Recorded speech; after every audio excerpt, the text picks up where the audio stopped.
गुहे निषाद का आगमन। उस समय सहस्त्र नौकाओं का अधिपति दीर्घ काल से पवित्र गंगा में नौका चलाते रहने वाला, शत्रु ध्वंसक धनुष को धारण करने वाला, पर्वत के जैसे पुष्ट कंधों वाला गुहे नामक निषाद, पटह वाद्य से युक्त शानों को पालने वाला, अपने बड़े बड़े पैरों में चमड़े के जूते पहनने वाला, घनीभूत अंधकार जैसे साकार हो गया हो, ऐसे रूप वाला अपनी सेना के साथ इस प्रकार आया जैसे जल भरा मेघ ही समूल उठकर चला आया हो। उसकी सेना के लोग छोटे डंडे से दुदुम्बी को बजा रहे थे। पवे नामक पटेह वाद्य बजा रही थी। वह पल्लव समा लाल रंग वाले शरों को धारण करने वाला था। अनेक नौकाओं का स्वामी था। मत्स्रावी गंड भागों से युक्त गज युद्ध के समान परिवार से घिरा था। कटी से जांघों तक जांघिया पहने हुए था। गंगा की गहराई को जानने की महिमा से युक्त था। उसकी कटी से लाल रंग का चर्म लटक रहा था। वह कटी में लपेटी हुई व्याघ्र की पूंछ से शोभायमान था। दांतों की माला जैसी लगने वाली छोटे छोटे उपलों की माला पहनी था। उसके पैर ऐसे थे जैसे पत्थरों के बने हों। उसके केश ऐसे थे जैसे अंधकार को बांध कर रखा हो। उसकी ऊपर की ओर कुंचित भौं पर धान से भरी बाली रखी हुई थी। उसके हाथों पर ताड़ के पेड़ों से लटकने वाले मोटे रेशों के जैसे बड़े, घने और सुंदर केश पड़े थे। उसका वक्ष विशाल शिला के समान था। उसका रंग तेल लगाए गए अंधकार के समान था। उसकी कटी हुई रक्त के चिन्हों से युक्त कटार थी। उसकी दृष्टि ऐसी भयंकर थी कि विषैला सर्प भी उसके आगे कांप जाए। वे उन्मत्त के जैसे असंबद्ध वचन बोलता था। उसकी कटी इंद्र के वज्र के समान अत्यंत दृढ़ थी।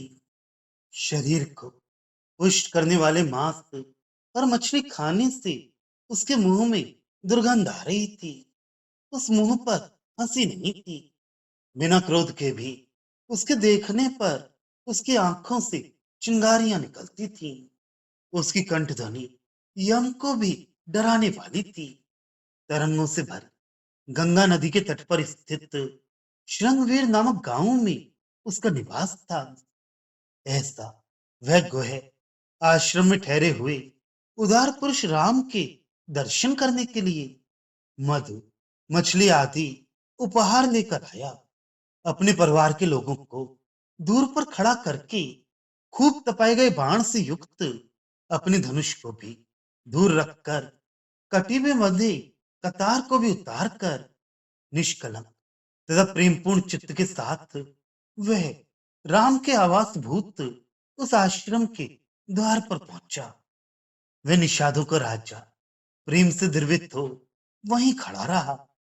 फिर पुकार कर कहा, हे स्वामी, मैं श्वान के समान क्षुद्र आपका दास आपकी सेवा में उपस्थित हुआ हूं। गुहे के यूं कहने पर लक्ष्मण उसके निकट आई और उससे पूछा, तुम कौन हो, किस कार्य से आए हो? तब गुहे ने प्रेम के साथ उन्हें नमस्कार करके कहा, हे देव, मैं श्वान समान दास नाव चलाने वाला हूं। आपके चरणों का दर्शन करने के लिए आया हूं। तब लक्ष्मण गुहे से वहीं ठहरने को कहकर अपने ज्येष्ठ भाई के पास पहुंचे और निवेदन किया, हे विजयशी, पवित्र चित्त वाला, माता से भी अधिक प्रेम से युक्त, वीची भरे गंगा में नाव चलाने वाला निषाद पति गुहे अपने बड़े परिवार के साथ आपके दर्शनार्थ आया है। उधार राम ने आदेश दिया, उसे मेरे पास ले आओ। सद्गुण वाले लक्ष्मण ने जाकर गुहे को वह आदेश सुनाया तो गुहे प्रेमाधिक्य से तुरंत भीतर प्रविष्ट हुआ और सुंदर नेत्रों वाले राम के दर्शन कर नेत्र लाभ पाया।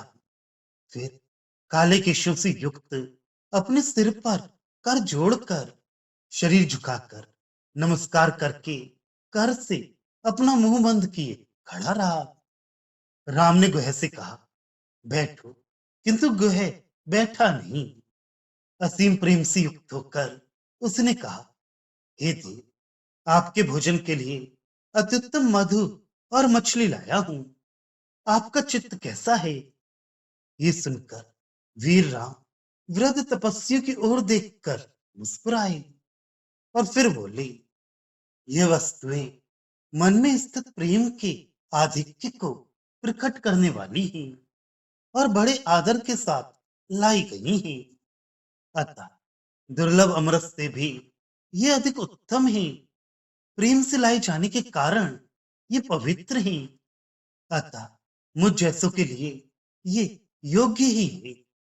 अब जैसे मैंने इन वस्तुओं को स्वीकार कर लिया है, तुम इनको स्वयं स्वीकार कर लौटा कर ले जा सकती हो। सिंह सदृश वीर राम ने पुनः कहा, आज यहां रहकर हम कल गंगा पार करेंगे।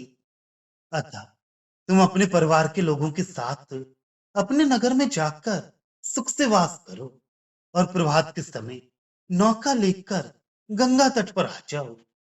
मेघ के जैसे काले रंग वाले राम के कहने पर प्रेम भरे गुहे ने निवेदन किया, हे सारे संसार के स्वामी, आपको इस वेश में देखकर भी अभी तक मैं, चोर ने, अपनी इन आंखों को नोच कर फेंक नहीं दिया। अब आपको छोड़कर मैं अपने आवास में नहीं लौट सकता। हे प्रभु, अपनी शक्ति भर मैं आपकी सेवा करता रहूंगा। विजयमाला से भूषित कोदंडधारी पुरुषोत्तम ने गुहे की बात सुनकर अपने भाई और देवी सीता की ओर दृष्टि फेरी और कहा, यह अपार भक्ति युक्त है। और फिर करुणापूर्ण मन से कहा, सबसे उत्तम स्नेह गुण से संपन्न हे मित्र, तुम यहीं रहो। तब गुहे ने राम के चरणों को प्रणाम किया और उमड़ने वाले आनंद के साथ पटेह वाद्यों से युक्त समुद्र के समान अपनी सेना को बुलाकर रामचंद्र के आवास के चारों ओर रहकर उसकी रक्षा करने की आज्ञा दी।